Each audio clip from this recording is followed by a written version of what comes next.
Nous sommes dans la baie de Xlandi en 2019. Nous partons de la plage pour une balade sous-marine qui commencera avec un palmage en quasi-surface jusqu'à atteindre l'entrée du tunnel creusé dans la falaise.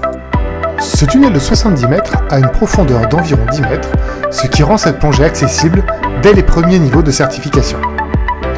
Ce tunnel débouchera ensuite sur la côte exposée au vent d'ouest, ce qui nous permettra de voir énormément de poissons différents. Nous ferons ensuite le chemin inverse pour retourner à notre point de départ.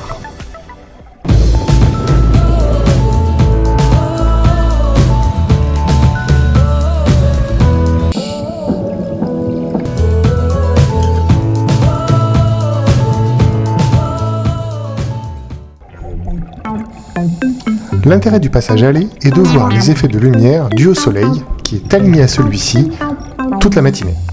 Par transparence, l'eau passe du turquoise au bleu abyssal jusqu'au noir absolu. C'est très très beau.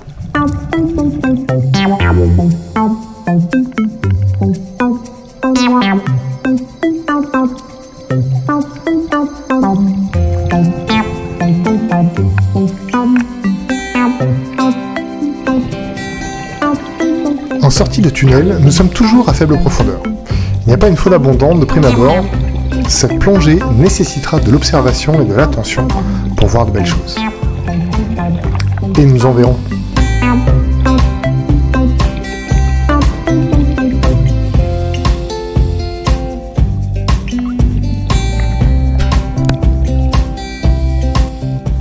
Mais ce n'est pas immédiat. Il faut scruter les parois éclairées par les spots pour voir les couleurs apparaître et peut-être trouver de belles choses. On trouve des spirographes,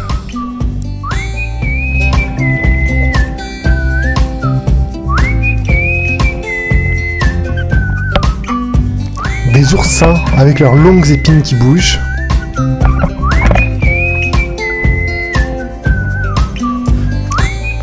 mais aussi un poulpe camouflé entre deux rochers.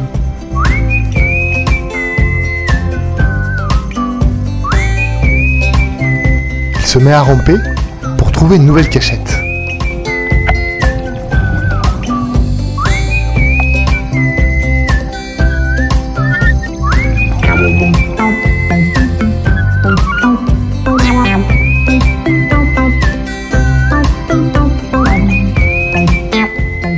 Il est dérangé par nos spots, on va le laisser tranquille.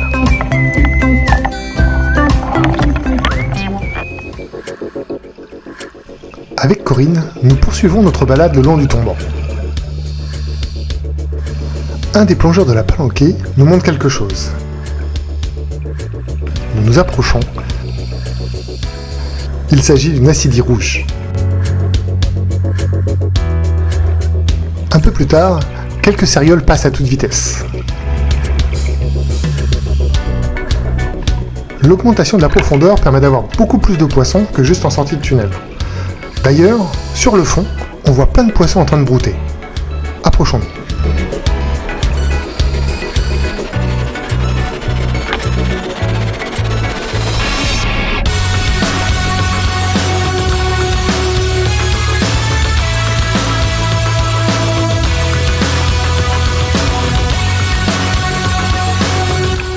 Il s'agit de rouget de roche en plein festin, accompagné d'un seran à queue noire.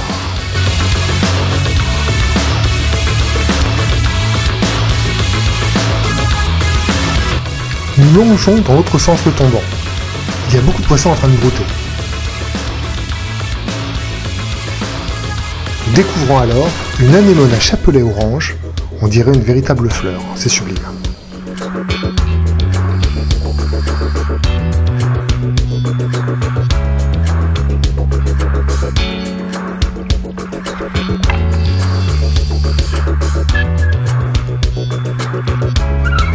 Un petit mérou, pas du tout timide, vient à ma rencontre et se laisse approcher de près.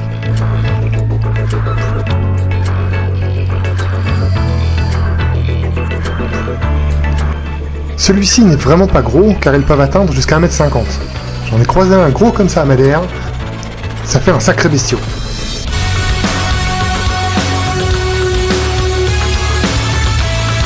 Avec Corinne, nous avons inventé le selfie de selfie sous-marin. Ça donne ça.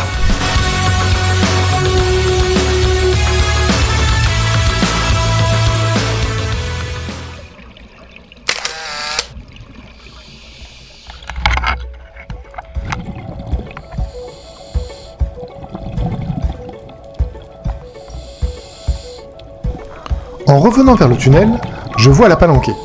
Une palanquée, c'est le groupe de plongeurs avec lequel on fait la plongée. Et donc la palanquée se regroupe et est en train d'observer quelque chose. Je me rapproche pour aller voir ce que c'est.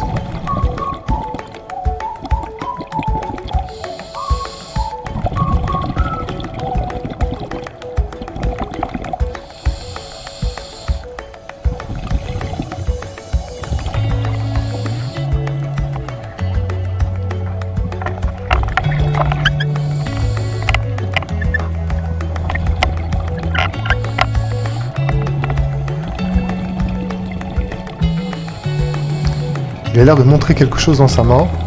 On dirait des fils. Bizarre. Allons voir.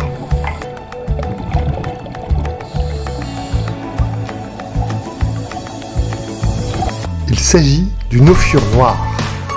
On dirait un extraterrestre, c'est très étonnant comme animal.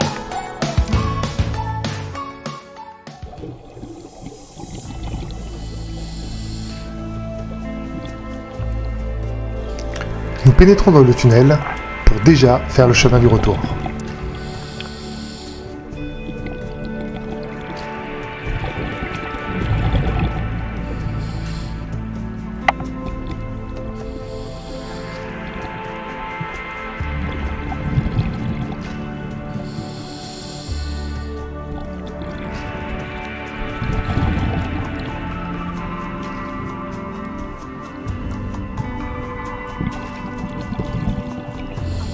L'intérieur du tunnel est très granitique.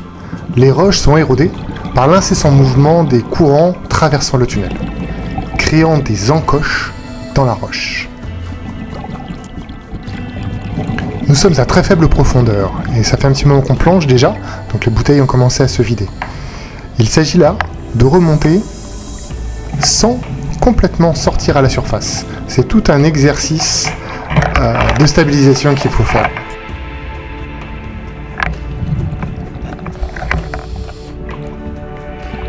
Nous continuons notre progression dans le noir, au milieu des roches polies, jusqu'à ce qu'une lumière indiquant la sortie du tunnel apparaisse.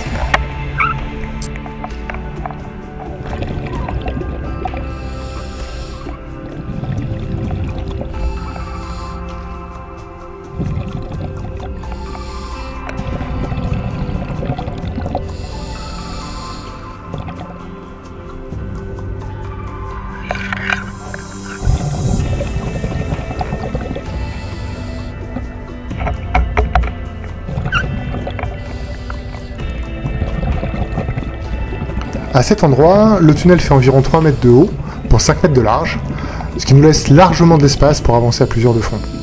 C'est vraiment sympa. Comme moi, je me lasse vraiment pas de ces effets lumineux, c'est magnifique.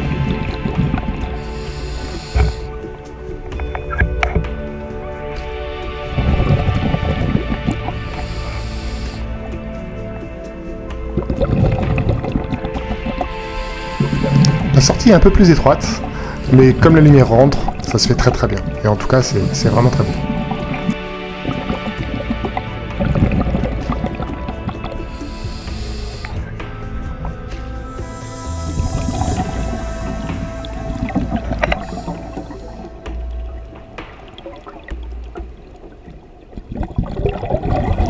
Et ça y est, nous voilà sortis de la grotte.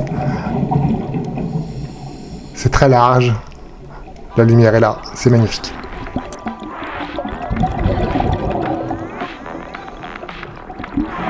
Nous terminons notre plongée en remontant en surface dès la sortie du tunnel.